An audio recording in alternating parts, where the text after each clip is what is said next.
চাপো কেন বাম পাশ ছাড়তে হবে আরো ভাই বেশি করে কাটতে হবে কাটতে হবে বেশি করে বেশি করে এই গাড়িতে জোট সংখ্যা থাকার কথা তাহলে আমি মনে হয় 26 আমি 28 তো জোর আছে তাহলে আমি 26 মনে হয়।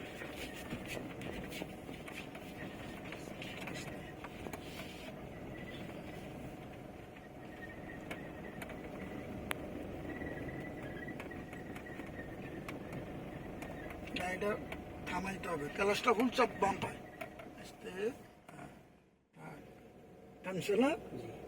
টানছে কি জন্য গাড়ি গতি কম দেখে নিতে ব্রেক ধরে আবার বাম পা আস্তে আস্তে ছাড়তে হবে হ্যাঁ সেইটা ক্লাস নিছে